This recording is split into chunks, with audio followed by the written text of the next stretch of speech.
се расипа компасот на авионот, па чекавме десеттина дена од цел свет некој да ни пријави дали има компас воопшто. Не баравме ние нов компас, бидејќи нема. Но баравме дали може некој да најдовме после 6 или 7 дена, чинам дека од Америка стигна. Се не знам точно кој дел, но најдовме го монтиравме и авионот е во употреба. Имало ли некаков инцидент додека летал авионот во последниве месеци?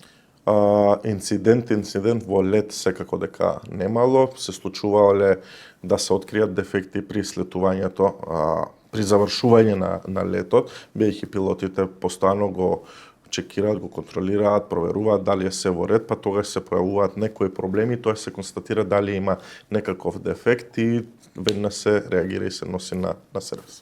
Проверувајќи веб страницата за јавни набавки, најдов на јавна набавка обука за пилоти и автомеханичари за справување со опасни материи, прва помош, справување со пожар и управување со човечки ресурси. Што значи ова? Ова значи дека пилотите на владиниот авион и авиомеханичарите идат 2 пати годишно во Америка, бидејќи само во Америка има симулатор за Learjet 60.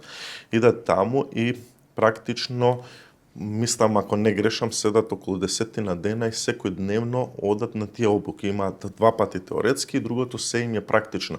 Симулираат случаи кои што биле реалност, да видат како да ги отклонат, како да се снајдат во одредена дадена ситуација. И реално овие се многу корисни и мора да ги поминат овие обуки. Најмалце една од обуките мора да ја поминат на симулатор, за да можат да летат понатака. Бидејќи се работи за владин авион, ние правиме 2 пати обука.